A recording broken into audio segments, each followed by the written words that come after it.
translation. Every man should act like this. When he meets a person more qualified than himself, he should be very pleased. When he meets someone less qualified than himself, he should be compassionate towards him. And when he meets someone equal to himself, he should make friendship with him. In this way, one is never affected by the threefold miseries of this material world. Purport by Srila Prabhupada. Generally, when we find someone more qualified than ourselves, we become envious of him. When we find someone less qualified, we deride him. And when we find someone equal, we become very proud of our activities. These are the causes of all material tribulations. The great sage Narada therefore advised that a devotee should act perfectly. Instead of being envious of a more qualified man, one should be jolly to receive him. Instead of being oppressive to a less qualified man, one should be compassionate towards him, just to raise him to the proper standard. And when one meets an equal, instead of being proud of one's own activities before him, one should treat him as a friend. One should also have compassion for the people in general who are suffering due to forgetfulness of Krishna. These important functions will make one happy within this material world.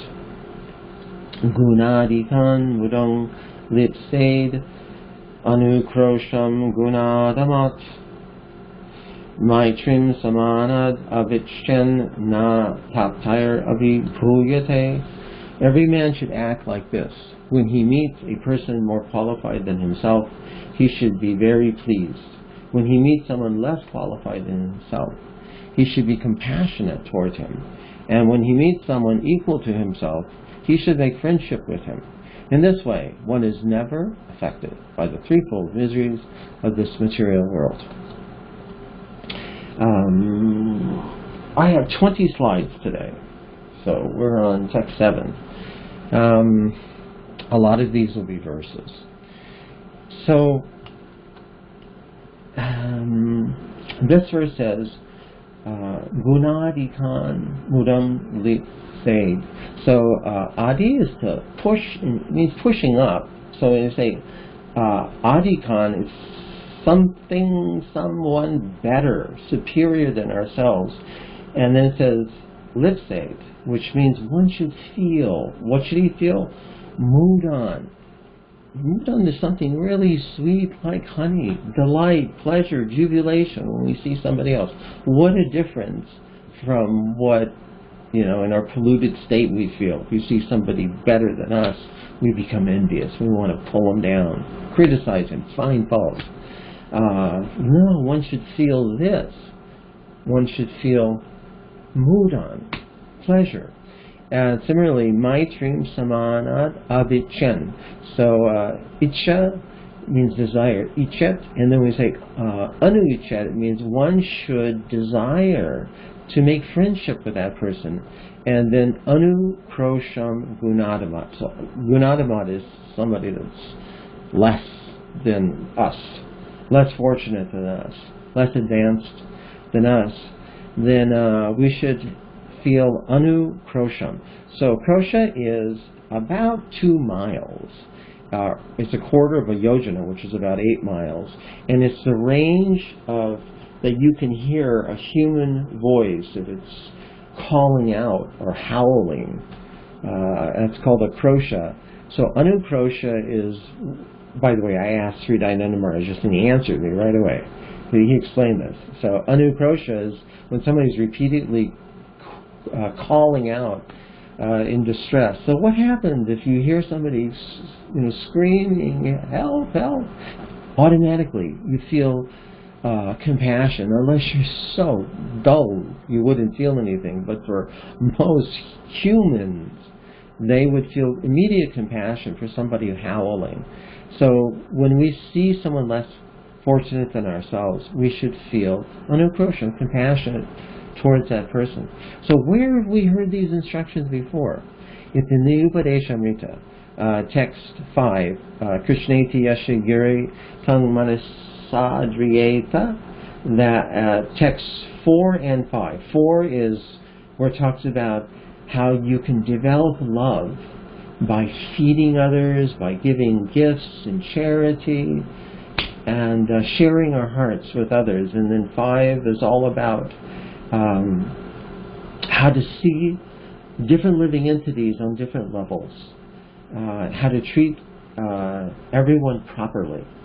There is only 11 verses in the Upadeshamrita. These are the essence of all instructions for advancing a devotional service. And that text 5, Rupa Goswami is saying that we have to see the Lord everywhere. In other words, we cannot be envious or hateful of anyone. But at the same time, we need to see what is their spiritual advancement, and according to the advancement of their consciousness, to treat them on a certain level. So where else have we heard this same instructions? That was in the 3rd canto. Lord Kapila, while explaining the principles of devotional service, he explained these things that we just went over recently, a few months ago. And then now, here in the 4th canto, we have examples of what Lord Kapila gave us. The principles of devotional service in the lives of Daksha, and now Narada's instructions to Dhruva Maharaj in chapter 29, which is called The Explanation of Devotional Service by Lord Kapila, in verse 17. This is what he says. Mahatang bahumanena. So if we come in contact with a Mahatma, then we should have bahumanena. Our mind should be, without reservations, give him complete respect. Dandavats, only in our mind, but actually falling flat before him. All respect should be given to a great soul. Mahatang bahumanena, and then maitya, jaivatma tulieshu. That means maitri. I don't have a diacritical mark, that's why I'm messing up. Maitreya. So anyway, friendship. If one sees someone unequal, he should have friendship. And dina namka anukampaya, that we should have compassion for those that are less fortunate. Same instructions. And if we do this, then what is the result? Na taptire abhibhuyate. We're free. We get relief from the material miseries. So how does this work? Here we go to the next slide. Just one second.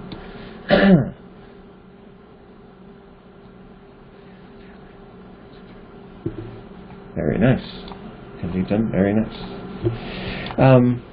So, how does this work? How do we get relief from the material miseries and treat people properly? By treating people properly. To get rid of the hatred, the malice that is within our heart. That malice, that envy, it springs from our original ignorance coming into this material world, and it's the cause of all sufferings. In the Bhajana Rahasya of Bhaktivinoda Thakur, which is his own personal method of worship, he quotes from the Nyaya Sutras, and he gives us a map of the evolution of this original ignorance, how it comes. So he says, he quotes from the Nyaya Sutras, Maya Mugdasya Jivasya Geyo Nartas Chaturvidaha Hrid Daurbalyam Chaparado Shatrishna Tattva Vidbrahmaha. So, if you're looking at the chart here, there's 4 types of anarthas. Anarthas are what Srila Vyasadeva, from the beginning of Srimad Bhagavatam, warns us again. These are the things that are causing all miseries in this material world, are the cause of our bondage.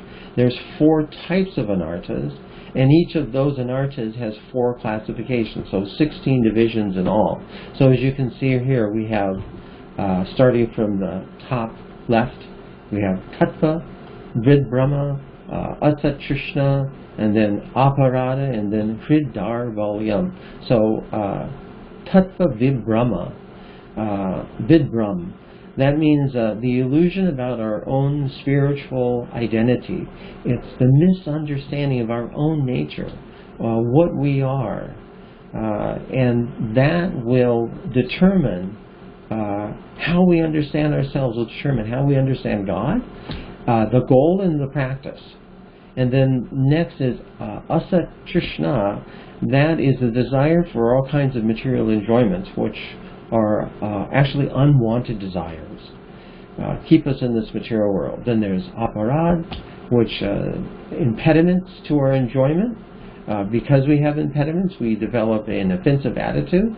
And then the grossest manifestation is Hridar Valya, which is weakness of the heart, or our inability to extricate us from this material world because we cannot find the strength to perform sadhana, perform devotional service. And then Bhaktivinoda Thakur warns us that until we can give up these anarthas, the creeper of devotion will not grow. It will never grow. That's the statement that he makes. So if you're following along here, go to the next slide. I'd like to go through each one of these, starting from Tattva Vid Brahma, all the way down to Hridar Valyam, the most gross manifestation of our ignorance. So this is the evolution. The first one, Tattva Vid Brahma.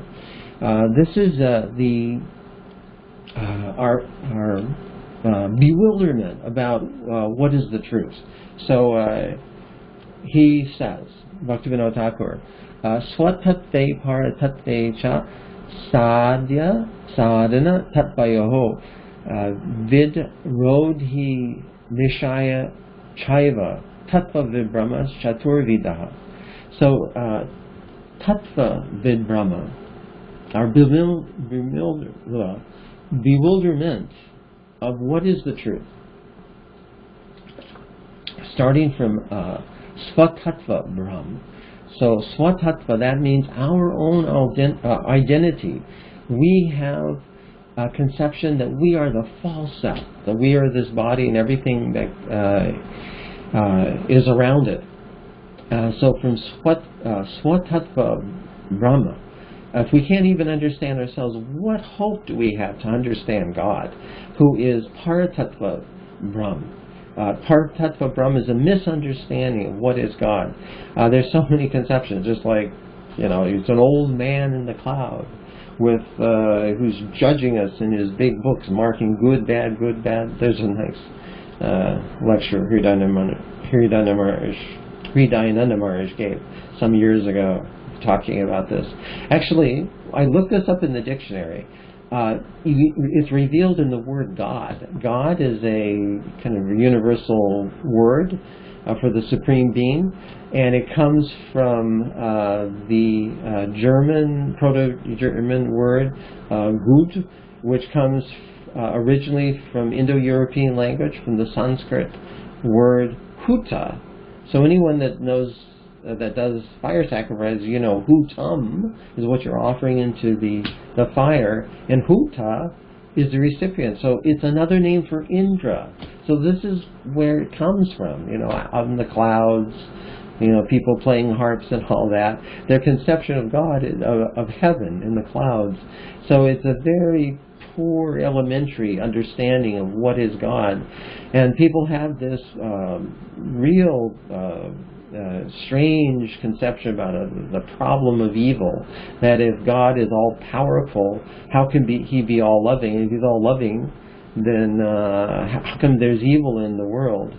As if this world is meant for our enjoyment. It's just like if somebody is in the jail, all the criminals their conclusion is that the government is evil, because if they're all powerful, how come we're not enjoying? Why isn't it like Las Vegas here in the prison? Well, it's because it's a prison, guys. That's why. So the real conception of God can start from the Lord's authorized name, that of Vishnu, for instance. What does Vishnu mean? Vishnu means one who is everyone, everywhere. He's in everyone's heart, and he's all-pervading. And we can see this in the very first verse of the Chaturshloki Bhagavad Gita, the nutshell verses of the Bhagavad Gita. Krishna says, Aham sarvasya prabhava, means that I am the source of everything, and then mata sarvam pavartate, that everything emanates from me, so therefore everything in fact is me. And this comes to the next designation. Whoops! I'm not on the right slide. I'm sorry. I have to go back. I'm on the wrong slide. Go back. Oops.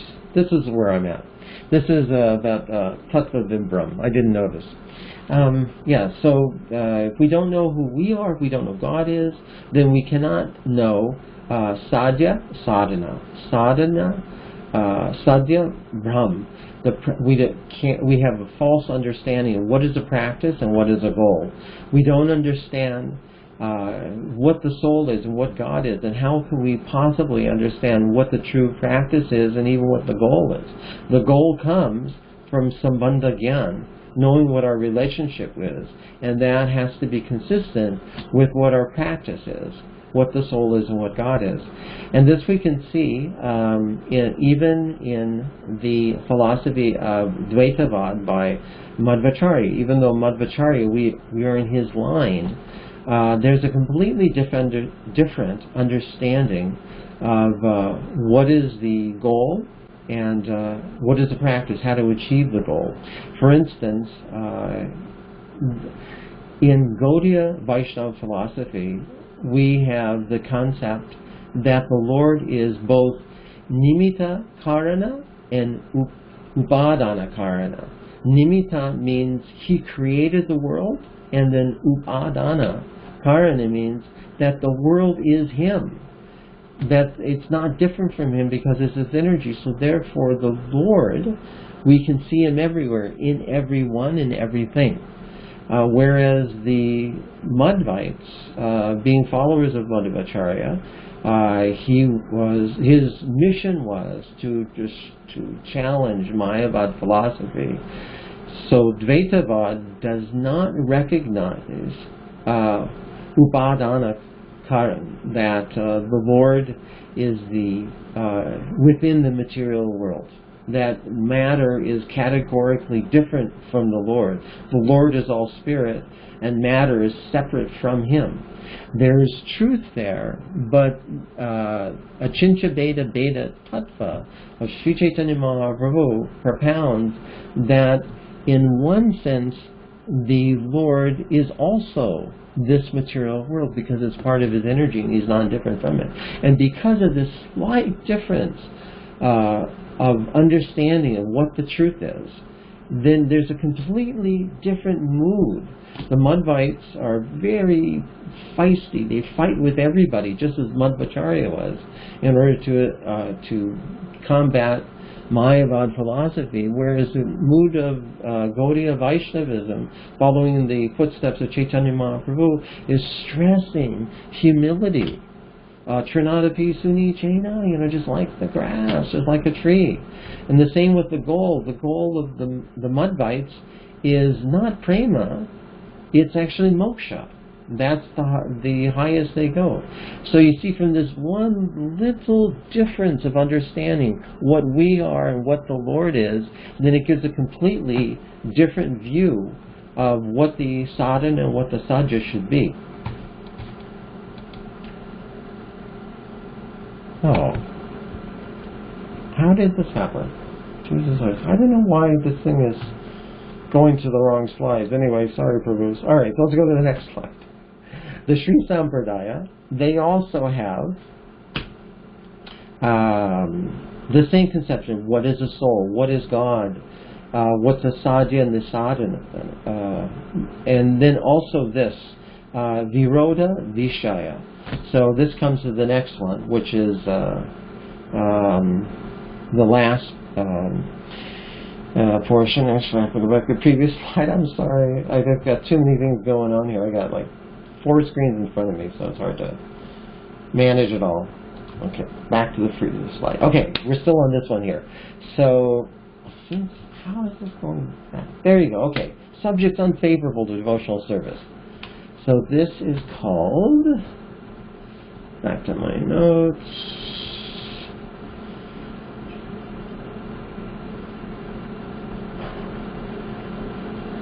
Yes, Viroda Vishaya Vidbrahma. So Vishaya means material enjoyment. It also can mean poison. And Viroda is destroying. So Viroda Vishaya Brahm is when we don't understand what we need to avoid in devotional service that will give us an unfavorable result. And this comes in to the next slide. Now I'm on the right slide. This is called Asat Trishna, material desires. So material desires, Bhaktivinoda Thakur says, Ahik Shesh Vaishana Para Trikeshu Chaishana Shubha Bhutavancha Mumuksha Cha Kyasat Trishna Chatur Vida. So what this means is Aihish Kesh Vaishana is material desires, specifically in this world, eating, sleeping, mating, defending, basically. And then he says Para Triheshu Chaishana Shubha. In other words, even beyond that, heavenly enjoyments that we want, and then Bhutavacha, which means mystic powers, and Mumuksha, liberation.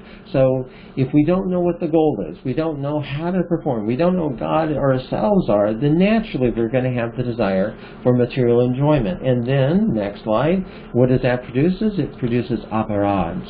These are impediments to, because we have impediments to our enjoyment, naturally aparads come about. So he says, Krishna Nama Sarupeshu Tadiyaya Chit Kaneshu Cha Geya Buddha Ganayar Nityam Aparadash Chaturvidaha. So we have, first of all, Krishna Nam. We make offenses to Krishna's holy name. Sarupeshu, to the form of the Lord, to the deity. And then Tadiya, the paraphernalia of the Lord, which are his devotees. And then Geya Buddha Ganayar Nityam. Ganayar is just the people in general.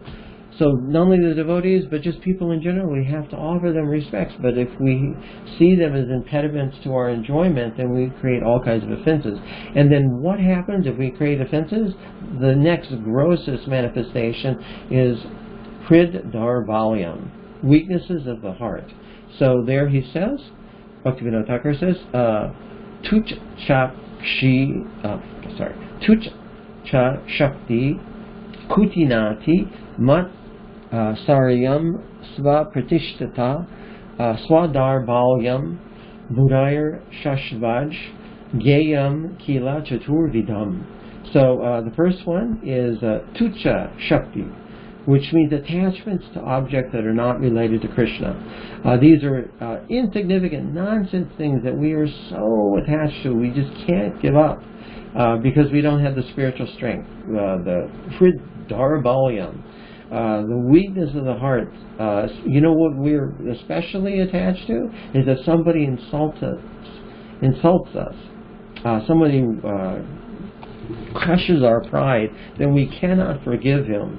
Up to the moment of death, we remember this. That's what we're attached to. So, Tucha Shakti, insignificant things, or some sort of position, nonsense position, or something like that. Insignificant things that we're attached to. And then Kutinati. Kutinati means deceitfulness or fault finding. So we hide maybe sinful habits that we still are harboring within our hearts, even our activities. And then Matsaryam, that means enviousness or hatred towards anyone or anything. So this is the greatest exhibition of our envy, and that is pratishta or pride, swapratishtata, the desire for fame. That I'm the best singer or the cook, or I have more money. So polluting that I'm better than others, and therefore we hate anyone who comes in our way. So this is the evolution of it. Starts from Tattva Vidbram to Asat Trishna, desire for material things, creating aparadhas, and then lastly Hrid Darbalyam. So we just don't have the ability to advance in devotional service. So in the Bhakti Sandarbha of Srila Jiva Goswami, he illustrates, as I mentioned before, from chapter 29 of the third canto, Lord Kapila Dev's instructions, that he instructed us about this in those chapters, about avoiding the disease of envy, how to perform devotional service, and how to respect all living entities. So illustrating this in the Anucheda 106 of the Bhakti Sandarbha, text 74 and 75, he quotes from the Agni Purana, the history of Shravan Kumar. We know this from the Ramayana. There's a history of how Dasarath was hunting in the forest, and he had this a mantra he could chant so that he could shoot his arrow, and wherever he would hear the sound, he wouldn't even need to see the target. He would simply chant the mantra and then would go towards the target, and without fail it would kill whoever gave the sound. So he was a little tired, he was in the forest, and he heard at the somewhere off in the distance like gurgling. It sounded like an animal was drinking water very loudly. So he chanted the mantra, he shot his arrow, and then as soon as it struck the target, to his horror, it was a human voice. So he ran toward it to see what had happened, and there he saw this boy, this little boy, dying. And he was aghast at what had happened. He had this, like, what do they call the gourd? I think gourd, whatever it is, that type of vegetable that you can make pots out of, and when you put it in the water, it goes like that. So he thought it was an animal, and it was just this boy taking water from the river. So the boy was so saintly. He said, "I don't mind that you're killing me, but please, please take care of my blind parents. They're living alone in the woods, and I'm their only shelter." So Dasarath was completely devastated. So he had to take this dead body of the boy that he just killed and take it to the hermitage of his blind parents. The mother and father are blind, and this is their only son who's taking care of them. So initially, when Dasarath entered, the mother and father were so happy to hear their son had arrived, and the father was saying, "Oh, Shravan Kumar, you've come. Why were you taking so long?" And then Dasarath, he had to place the body of the dead child on the lap of his father, and he said that, "I'm so sorry, but I, King Dasarath, had accidentally killed your son." So after that, the father of Shravan Kumar was just lamenting like anything. And he was saying, why has this happened? So in order to illustrate our mistake, our ignorance, and how it can entangle us in this material world, Jiva Goswami, he quotes in his Bhakti Sandarbha this verse from the Agni Purana. So it goes like this, as you can see here. I'm on the right slide, yes. So he says, you see at the bottom, it says, "Yena karma vipakyena putra shoka mamedrisham." We've heard several times, Hanuman Project Swami and others, how they say you read Sanskrit backwards to understand the meaning of the verse many times. So if we go to the last line, it says, "Yena karma vipakyena putra shoka mamedrisham." So he's trying to figure out why has this happened to me? Because it a karma vipakena, this terrible karma has fallen on my head, that a putra shoka, that I've lost that mamedrisham, that dear one to my heart, my very own son, that I've lost him. How could this possibly have happened? And then he gives two reasons. So he says, maybe it was this. He says that Shila Buddhi Krita Kingba Pratimayam Harir Maya. So maybe I was covered by the illusory energy in some or other. Shila Buddhi, I saw the deity of the Lord, but I couldn't see it as the Lord. Pratimayam Harir. I couldn't see the Lord, I just saw stone. Maybe that's what it was. It was such a great offense to see the deity of the Lord and just think he's stone. Maybe that's what it was. Or he says, King Maya, Pati Drishaya, Vishnu Bhaktasya Karichit. So Karichit means maybe once, King Maya, Pati, that's like he's on the path, like on the road, and maybe he saw Vishnu Bhakta on the road. Of course, he's blind, but maybe on the road, Vishnu Bhakta was passing by, and Tan Mudra Kita Dehasya Chetasa Na Dara Krita. So, Tan Mudran Kita Dehasya means that his body was decorated with all the markings of a Vaishnava, every indication that he was a Vaishnava, but Chetasa Na Dara. That somehow or other I did not offer respect in my mind. So you imagine if we meet a Vaishnava and then we argue with them. Sometimes devotees even get in physical fights.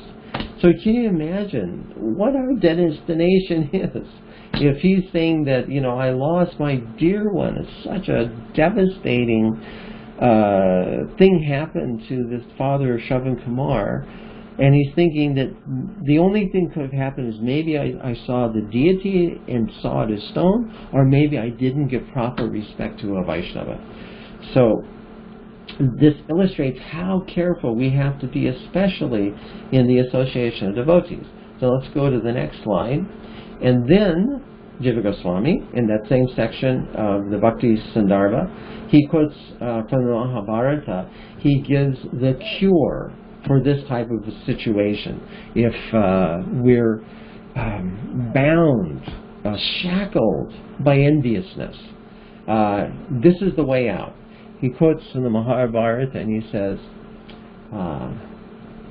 Piteva putra karano nodvijaya yojanaha Vishnu Vishudasya Krishikesh Tasya Turnam Prasidati.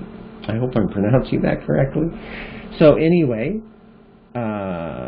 you will very soon get the mercy of the Lord. This is how Mahabharata instructs us. Vishudasya Hrishikeshas Tasya Turnam Prasidati. You will get his mercy and become purified if you do two things. He says, No Dvijaya Yojanaha. That means just people in general. When you see them, Dvejayati, that means you're envious, you're hateful, you cause people harm. That's basically what it means. So, no Dvejayati. That means if you're just friendly, if we don't cause other people harm, then we'll get the mercy of the Lord. At least that much, as so-called Vaishnavas, we have to do. In that mentality, that we should not harm anyone. And then it says, Pitreva Putaro Karuno. So Karunam, of course, means compassion. And then he says, what kind of compassion? Pitreva. That means you should be just like a father has compassion towards his putra, towards his son. So how is it that a father takes care of his children, of his sons and his daughters? He maintains them, but specifically what he does is he feeds them. So this we'll reveal in the next slides. So again, this is from chapter 29 of the third canto, Lord Kapila Dev's Instructions on Devotional Service. He says, starting from text 25, performing his prescribed duties, one should worship the deity of the Supreme Personality of Godhead until one realizes my presence in his own heart and the hearts of other living beings as well. So the Sanskrit, as you can see there, it says, Archabad Barchayetava Ishvaramam Sarva Karma Krit. So one should begin with doing deity worship, which is a real shock, because just before this, we were discussing before, Lord Kapila Dev, he's saying that if you don't worship, if you try and worship the Lord, if you try to worship the deity, and you don't have respect for other living entities, you don't see the me in every living entity, then all of your activities, all your endeavor for so-called deity worship is useless. Your devotional service is useless. You're never going to get anywhere if you are envious of other living entities. So when we hear this, that it's just like pouring ashes on, or rather, ghee on ashes. If we hear this, you might think that then what's the use of trying deity worship? What's the use of even trying? But that's not the proper understanding. What he says is, beginning from deity worship, archadav archayed tava ishvaramam sarva karma krit. Until you see me in everyone's heart, you should begin with deity worship and perform your prescribed duties. Try and see me everywhere in everyone's heart, and then perform your prescribed duties, which is called swakarma krit. So, what this means is that we should not be too much in a hurry to think of ourselves as being liberated, as being Paramahamsas. There's that verse in the 11th canto of the Srimad Bhagavatam, Devarshi Bhutapta Nrinam, Pitrinam, Nakinkaro, all these different grades of living entities, the demigods and all the animals and our fathers and mothers, and we don't have any duties towards any of them because we've taken complete shelter of the Lord. So we may not be on that platform yet, especially if we find that we still have envy within our hearts towards all living entities. We don't actually see the Lord. So until we can see the Lord, because that's what he says in this verse, he says, Tavad, up to what time do you do the deity worship and try and see the Lord? Until you actually, I'm actually revealed to you. This is what Swakarma Krit is. One way you can look at it is it's Vaidhi Bhakti, or the practice of devotional service, to see the Lord in all living beings. And Swakarma Krit is the supportive culture of devotional service, which Srila Prabhupada, in that purport to this verse 25, he says that this is Varnashram, that it's a supportive culture, and as will be revealed in the next 3 verses, that one of those things, it means to give people respect, especially beginning with our elders, or those that are more advanced than us. That if you do this, then you'll become gentle, you learn respect to elders, and give compassion to those that are junior. In other words, you take care of them. And specifically, in the next verse, verse 26, he explains what that means. He says,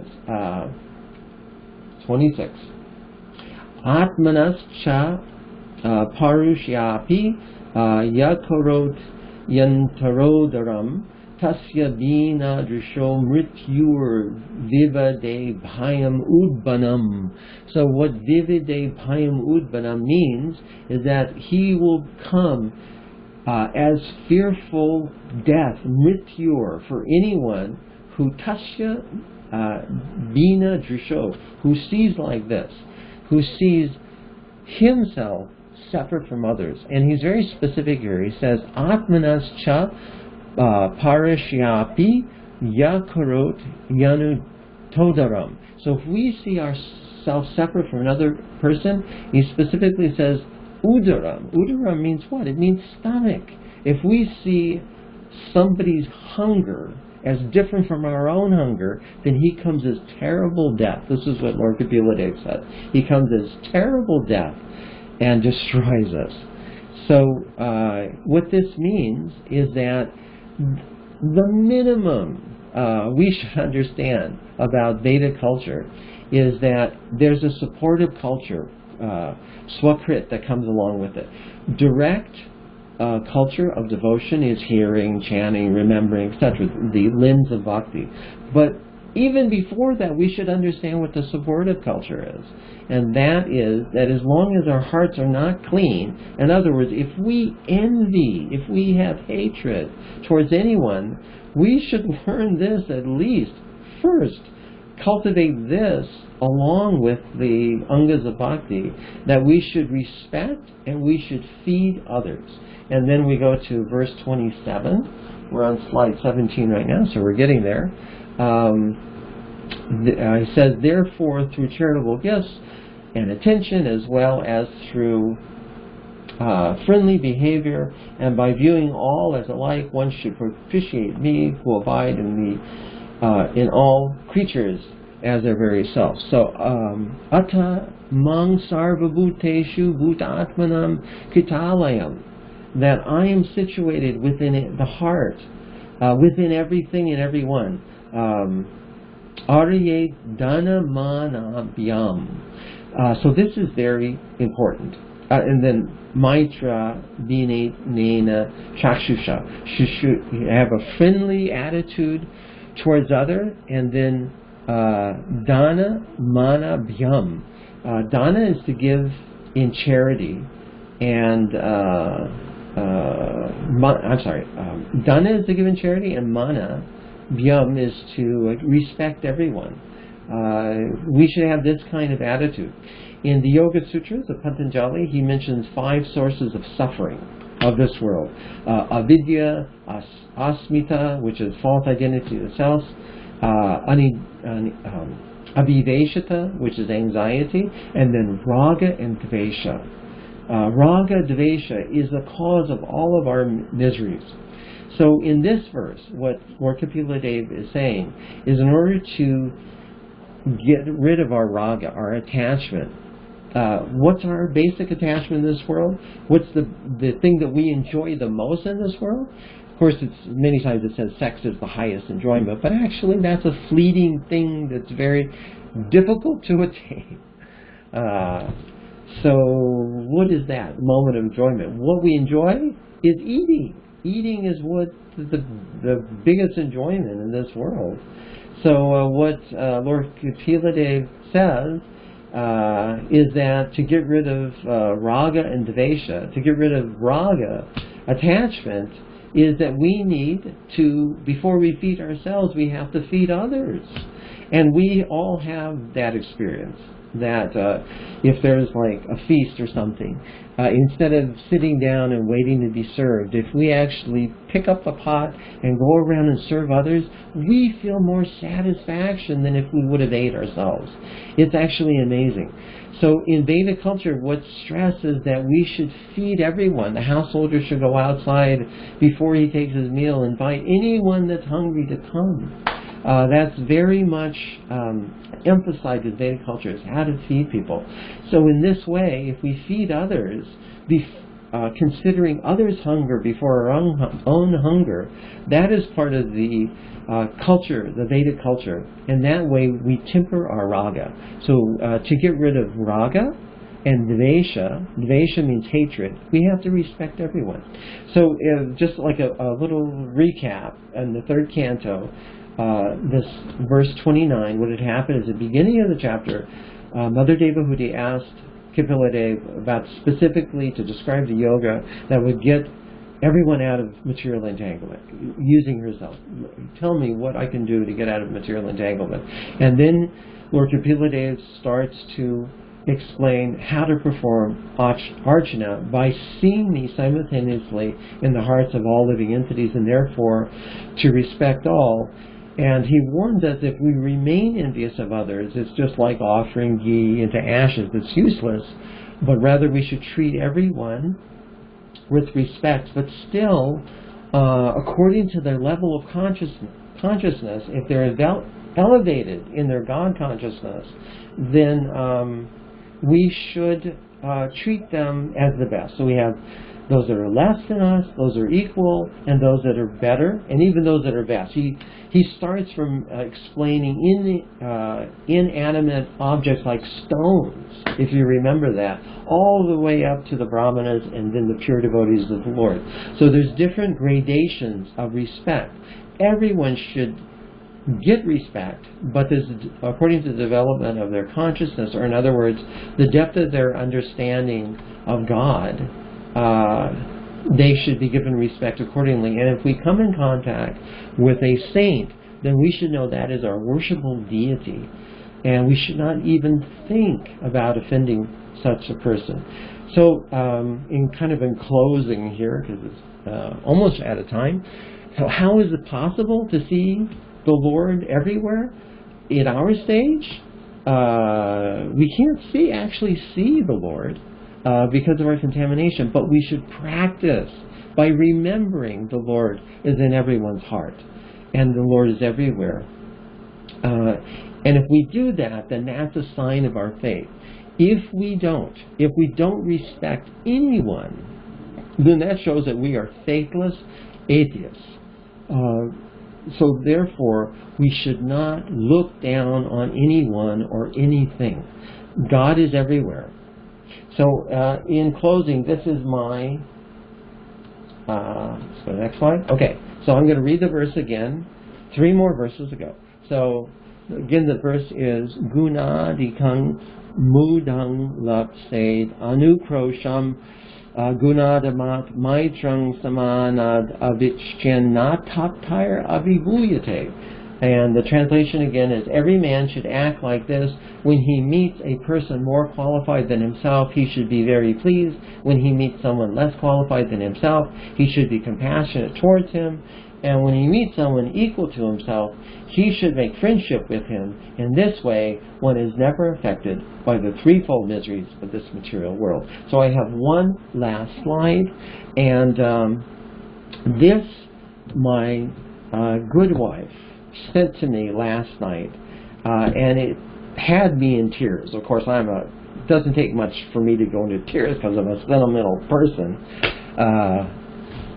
with a Sudra nature, but I think anybody would go in tears if they have a soft heart by seeing this.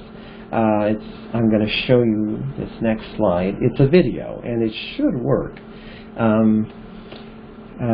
hope this works. So this is a video of a drunk bum, who came into a church meeting, and it shows us that how we should treat others, that we never know who a particular person is. We just know that everyone is a part and parcel of the Lord, and we should see like that.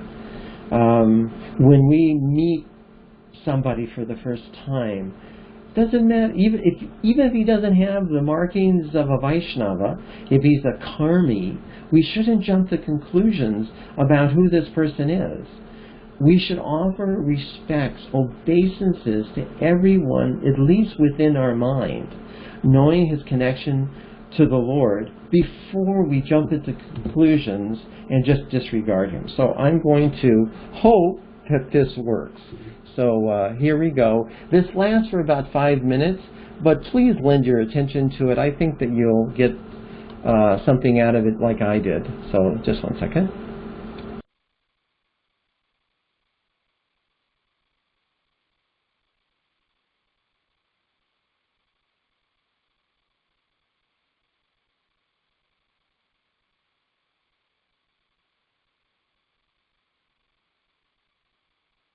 I don't know what's happening. How come my thing is not unmuting? Oh, I know, because I muted everybody. That's why. I gotta go out of the lecture mode, so hold on just 1 second. I gotta do a little trick here. Let's see.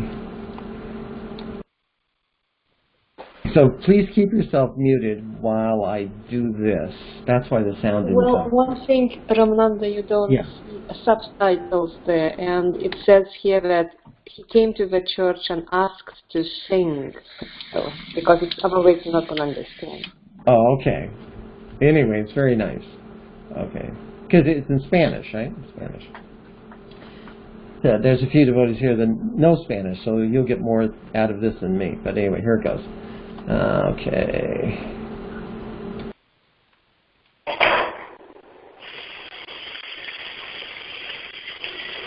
I still can't do it. How come? I so much wanted to get this, but it's not letting me unmute. Why? Too bad. All right, I'll tell you what. Why don't we just open this up for questions while I'm trying to figure out what in the world. Oh, let's see. Host has muted the conference. Okay, now can I do that? Now I got it. Here it is.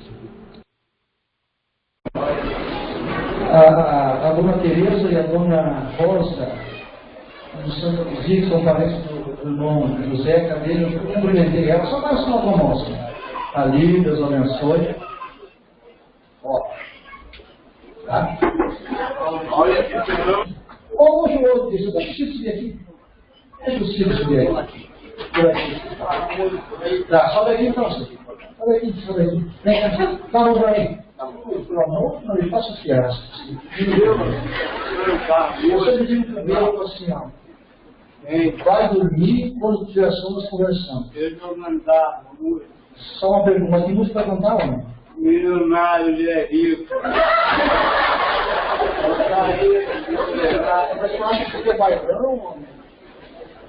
Tem uma musiquinha legal? Eu tinha uma. Só dá pra gente mandar um barco? Põe aí, Tá falando, né? Não. O que é? Toda vez que eu viajar. Olha a música. É tudo chicãozinho.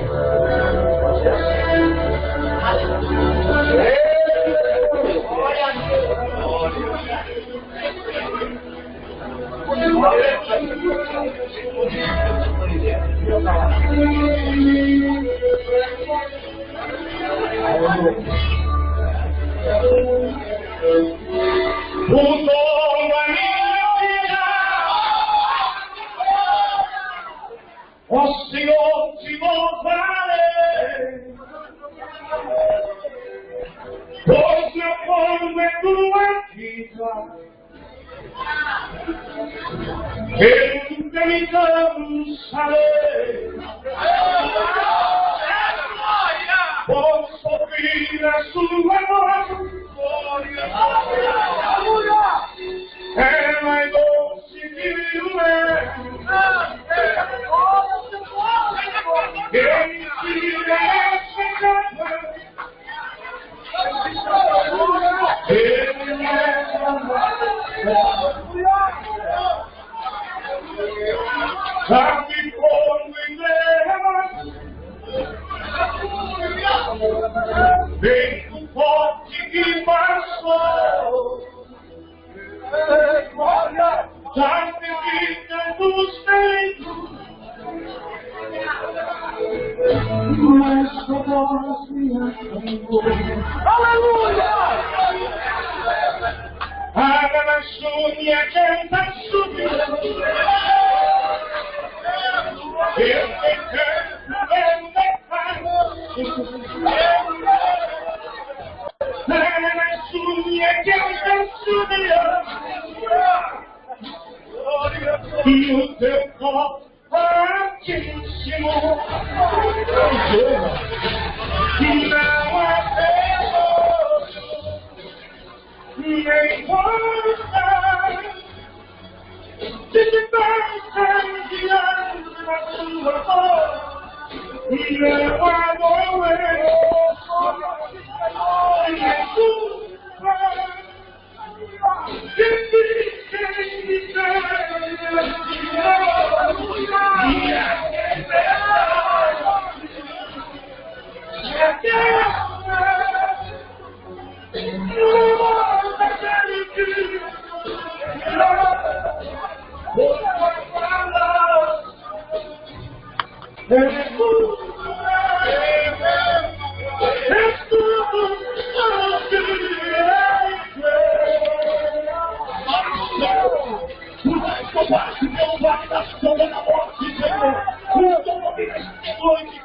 Senhor, o Senhor que vai ser exaltado, Senhor, porque tu és minha rocha inabalável, Senhor.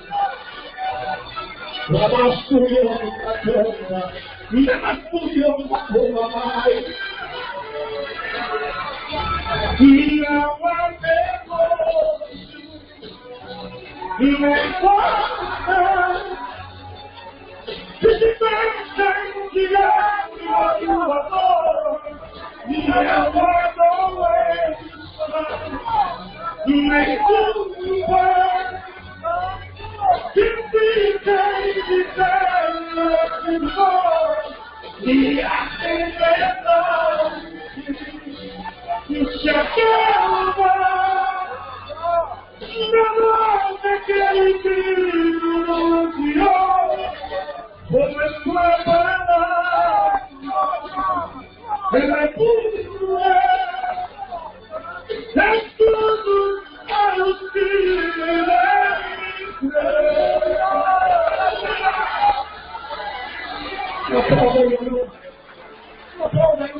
Okay, so that's it.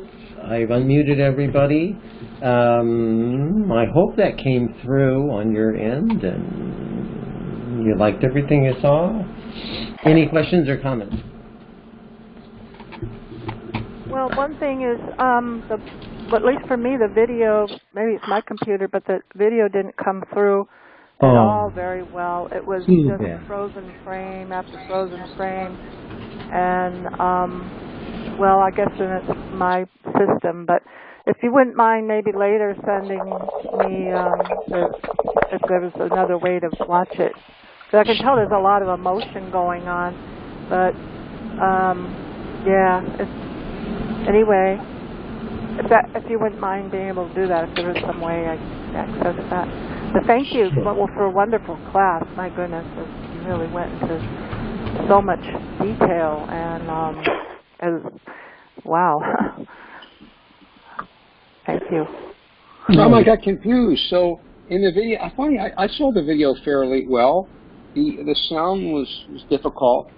I thought maybe I'd pick up some of the Spanish, but the sound wasn't a little muddly. But I was able to see the video quite well. I got confused. So this guy, the drunk, was he really drunk, or was he kind of playing that, and then was he just playing drunk, and then was actually sober, and had this plan to show that even someone in that condition could have great, strong emotional feelings and attachment to God? I just kind of got confused.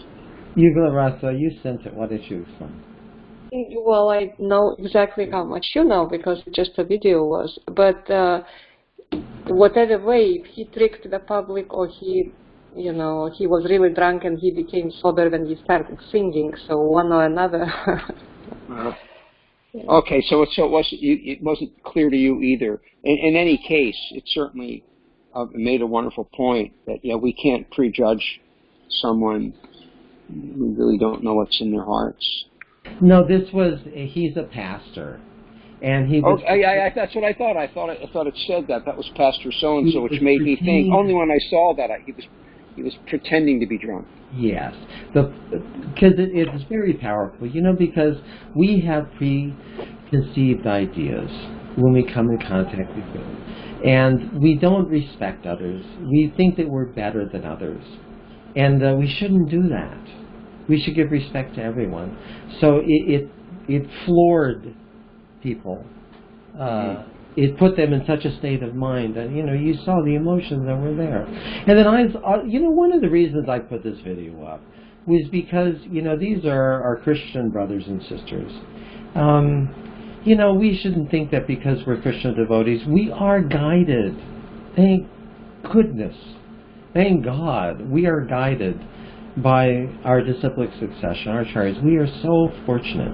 But it's not that others are not also trying to find God in their own way. So we should give them proper respect. They're also our brothers and sisters. But it doesn't mean that we treat everyone the same. Of course, there are gradations according to the God consciousness that they've developed. We give them either respect in the mind, or friendship, or all respect for great souls. So, gradations. That was good. I got a lot out of the video. So I would think now, as we're talking more on it, I would think that the pastor who was conducting the service must have also been in on this. That apparent drunk wasn't a drunk. It was just something that they were like a lesson for those in attendance at that service. But a good lesson. There's a nice verse in the Chaitanya Charitamrita, Janya Chitti Krishna Prem Kore Udoi Tannavaka Kriyam Mudafrideya Nabuchoy, that even by someone's actions and activities and sometimes even their words, you cannot know how advanced they really are. You can't know in their heart. You can't always know. I mean, generally, you'll know, but better always err on the side of caution, because sometimes I'm sorry about that. I got the video. I was going to put it in the chat. Sorry. It's like Rishab Dev. Rishab Dev. Very good. That's very good. Crazy. Nobody.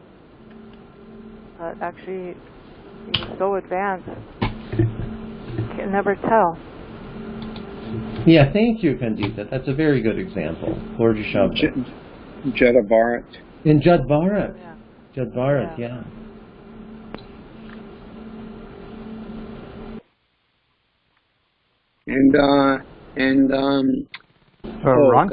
Ranchi Dave, right?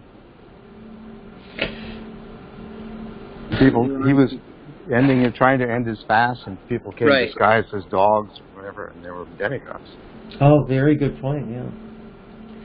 Or Lord Nityananda, Avaduta. I think I explained before, Ava means above, and Duta means to take bath, regulations. So somebody doesn't take bath. Or in other words, who doesn't follow the rules and regulations. So externally, you can't tell an Avadut. You can't tell from the external signs.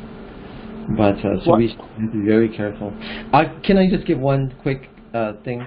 Once I was walking in Hilo, and there was a bum pushing a cart. And as I was walking, I didn't pay attention to him, homeless person. And then as I was walking away, because I didn't give him any respect, he said, "Hare Krishna, maggot." I was floored. I couldn't believe it. And I felt so ashamed of myself. Because I just saw superficially the outward dress. So you have to be very careful. Once I was... Can you hear me, Ramananda? Yeah. I think this was maybe the best class I've heard you give so far. I do have a question, but you just reminded me of... I'm walking down 13th Avenue. It's a main artery in San Jose, California. And this hippie walks by me, and I'm just going to the pharmacy for something, and I was in devotional clothes. And he takes a look at me, and he just drops his head, and he just kind of like nods back and forth, like, this guy's he's snowed under or something. And I stop this guy, and I say, "What have you experienced in this life that I haven't experienced? Can you tell me?" What? Why would somebody, automatically assume, the superior position on somebody? It's common. Anyway, I have a question. You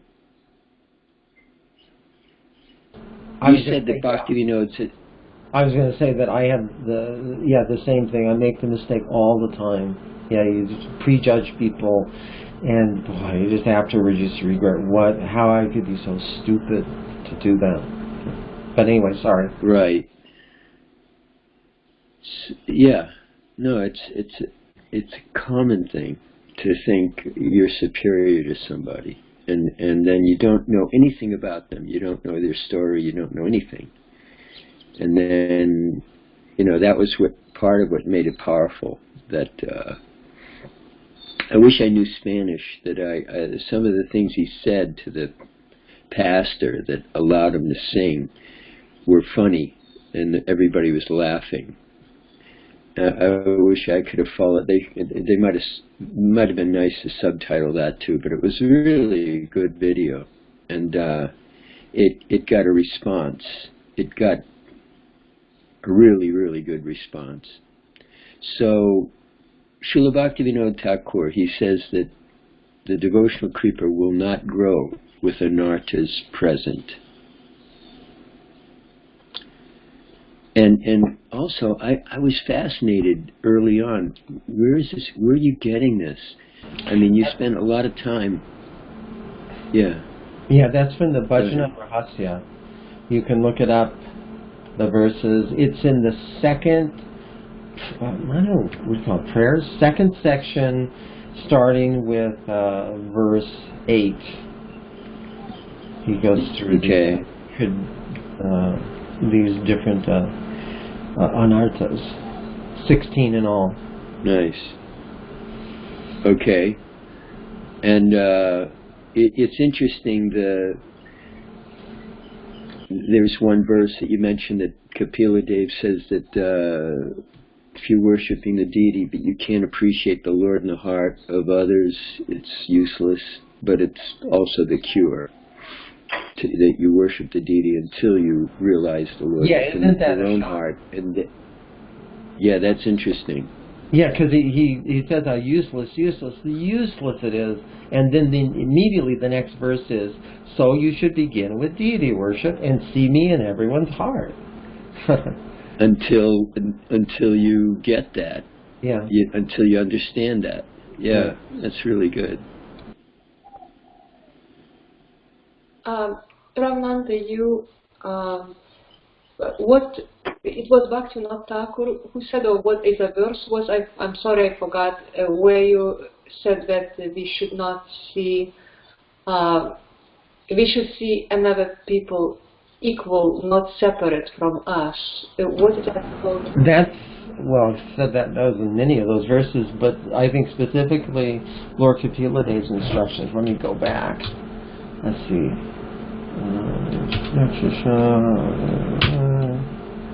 Well, this one is really good. For the first one, Sarvabhuteshu Avastita. Yeah. Yana Veda Swafridi. Is that what you mean? This one? No, when we see actually another people separate from us, which the meaning is probably, I'm just trying to elaborate. Yeah, Tasya Bina Drisho Mrityur. You see Bina is separate, so Tasya Bina Drisho, if you see separate, then I come as Mrityu, as death. Is that the one you mean?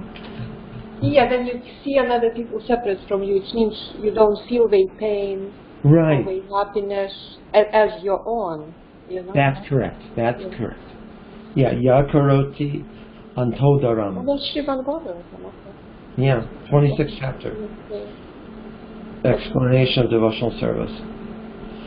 I just wondered. This is quoted all these verses are quoted in the Bhakti Sandarbha. Yeah, because then we like atheists, because we don't see Lord in another's heart, we don't feel pain of another people. And, thank you. Yeah, this is how devotional service has to begin. Yeah, imagine we have to become human beings first. Yeah, and then we think that we're Paramahamsas. We think we are so advanced, and we're envious of others. It's like we haven't even started yet. Yeah.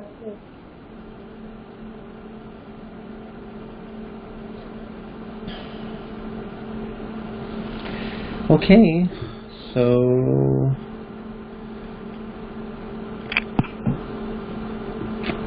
if there's nothing else... There's something in the chat. Oh yeah, Bhagavad Gita, we're instructed to see all living entities the same no matter what their bodies. Yes, that's true. Yeah, we should be human beings first, for sure. Okay.